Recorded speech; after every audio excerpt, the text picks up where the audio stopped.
तत्त्वं स्वयं श्री पुरुषोत्तमं विजयते कारुण्यवारानिधे दुष्मात्म नयनम शवं वतनुतः नीलाद्रि चूड़ामणि। सर्वप्रथमे श्री नीलाद्रिनाथ महाप्रभु जगन्नाथंकर पदारविंदरे प्रणिपात्यांकन करुछि। मंचासीन समस्त गुरुजन मानक मोर प्रणाम। मो गुरु भाग मंडन करिथिबा समस्त गुरुजन मानक प्रणाम एवं सान मानक मध्य स्नेह।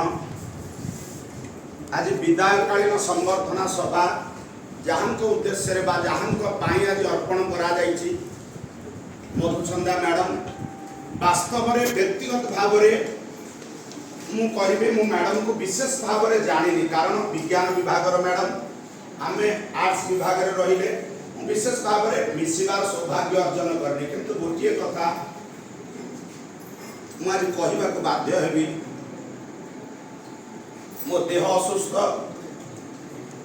मोर कार्डियो प्रॉब्लम बाहरला मते विश्राम दरकार मु ठिया हे परिबिनी चली परिबिनी डॉक्टर मानकर निर्देश गोड़ मध्य ऑपरेशन हेछि लिगामेंट ए संपर्क रे बारंबार मु सानु नय